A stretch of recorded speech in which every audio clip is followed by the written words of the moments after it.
What's up, guys? This is Tyler from The Inheritance, and today I'm talking to you about some new gear that I picked up. It's been a while since I've got any new gear, but I'm super excited about what we have here. We have the Sony A6300 and the Zhiyun crane gimbal system. Now, I've been getting some amazing results with this combo here, and I want to talk to you guys about it today.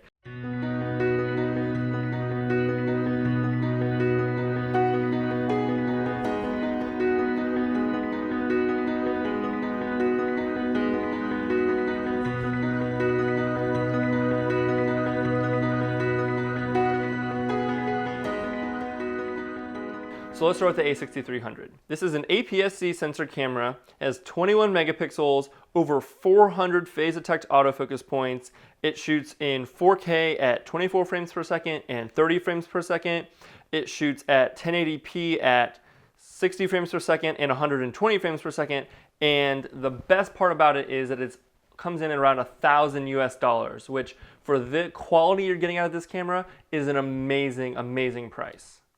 One of the reasons I love this camera is because it packs a ton of video features. You've got zebras, the ability to punch in and zoom in while recording. It shoots an S-Log3, it has an amazing electronic viewfinder, has a headphone jack, and a bunch of other just really awesome video features, which makes this an awesome camera for filmmakers. Alright, so why did I buy this camera? Well, I wanted a gimbal system that I could have a standalone camera and a standalone gimbal that I could just leave put together all day. Before, I was using my Glide Cam and my 5D Mark III, and I was having to take the camera on and off and switching it all around and stuff like that. I really wanted a dedicated system. So the Sony has a really small form factor, which is really nice. It has autofocus in video. If you're using Sony native lenses, this camera has one of the best autofocus systems for video on the market.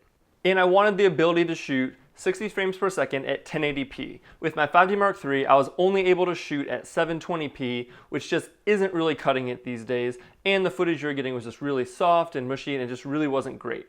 So I really was looking forward to 1080p slow motion that I could incorporate into my wedding films. And lastly, price. You just can't beat the quality you're getting from this camera for the price. Now, a lot of people would say, well, why don't you just buy a Sony A7S or an A7R II or something like that? Well, I don't think I'm completely ready to move to the Sony lifestyle when it comes to wedding films. I love my C100, I love having ND filters and a lot of the functionality you get from the bigger cinema-specific cameras, so I'm not quite ready to make the jump all the way into Sony, but I really do love a lot of the features that Sony packed into their cameras. So this A6300 was a perfect price point, and it had just the right amount of features for what I wanted on a gimbal. So my general first impressions of this camera are I'm just blown away by the image quality. And what you actually have in here is you have a 6K sensor that's being downsized to 4K. What that's going to give you is going to give you a crazy sharp image. And secondly, I just really love the form factor of this camera. It's tiny, it's super lightweight.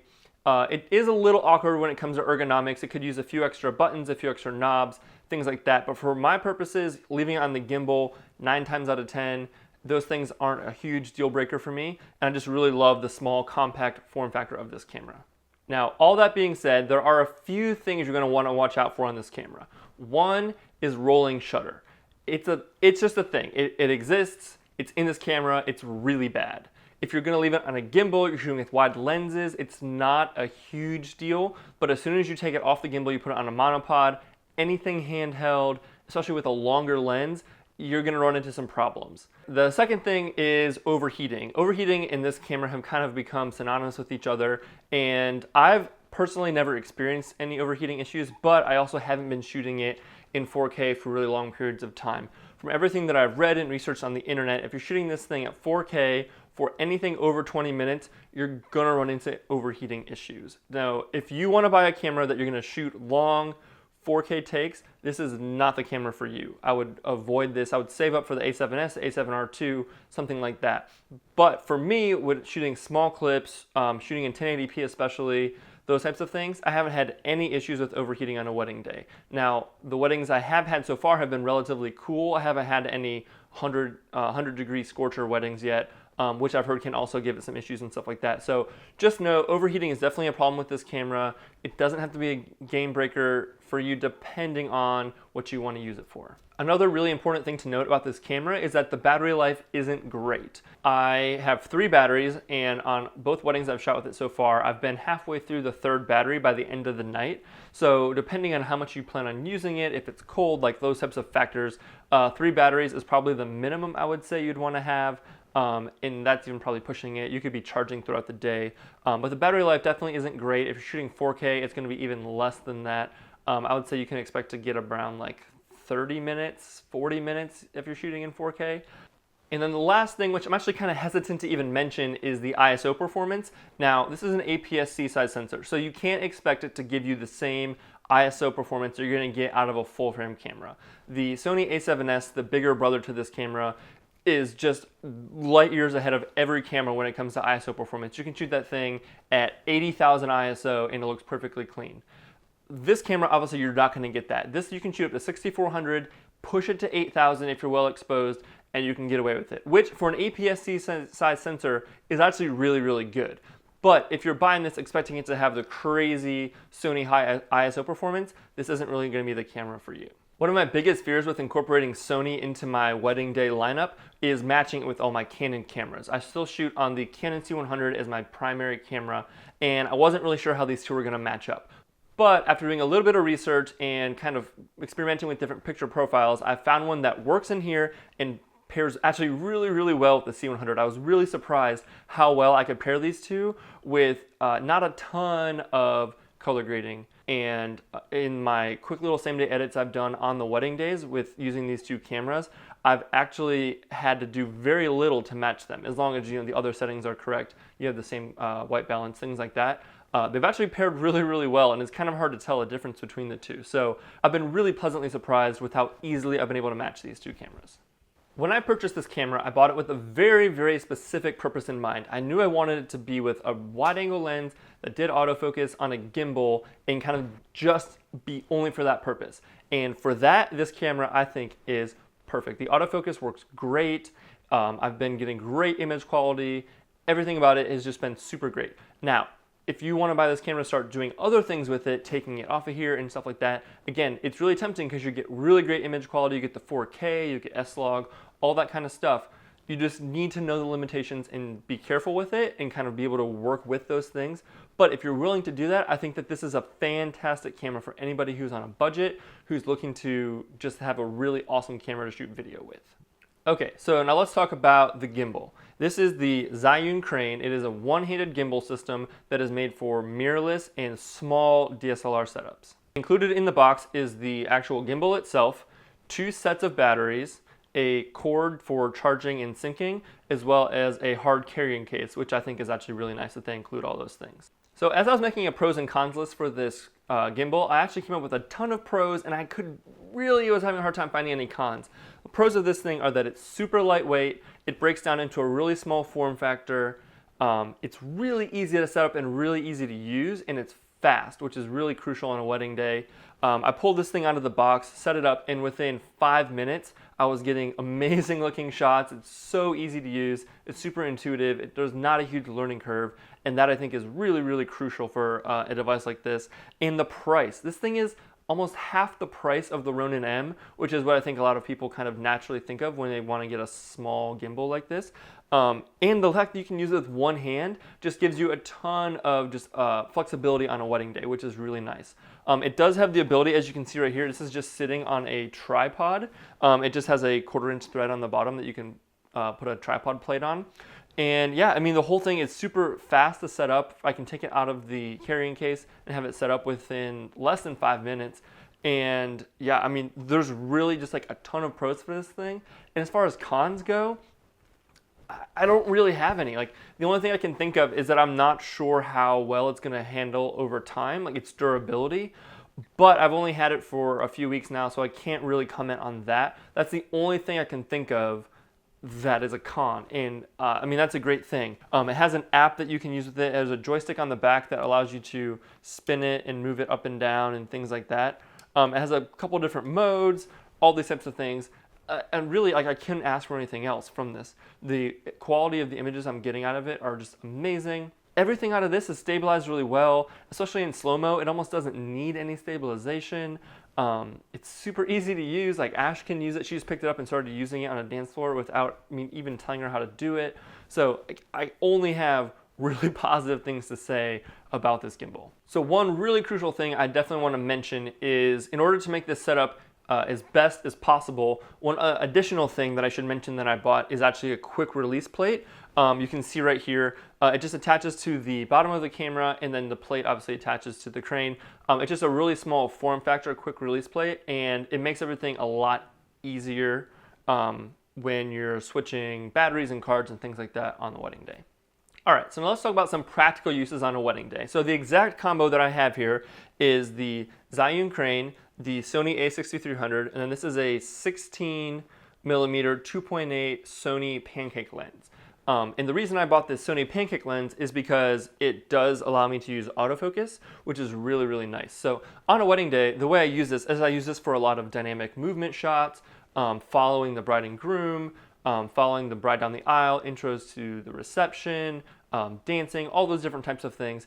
And I like to be able to have the ability to switch from my monopod, be shooting on the monopod, put that down, pick this up, and really quickly I can be shooting with this in a matter of seconds. Now, because this thing is so light and so small, it makes it perfect for a wedding day. One, I can shoot really long shots without my arms getting tired. With the glide cam that I used before this, I would only be able to shoot for maybe 2 or 3 minutes at the most before my shoulder would just start burning and I just had to take a break. With this, I can shoot for 20 minutes, 30 minutes probably, because for one, you can switch hands from one hand to the other hand if your arms get tired, or if you're using two hands. It's just really, really light, so it doesn't really fatigue you like the glide cam would.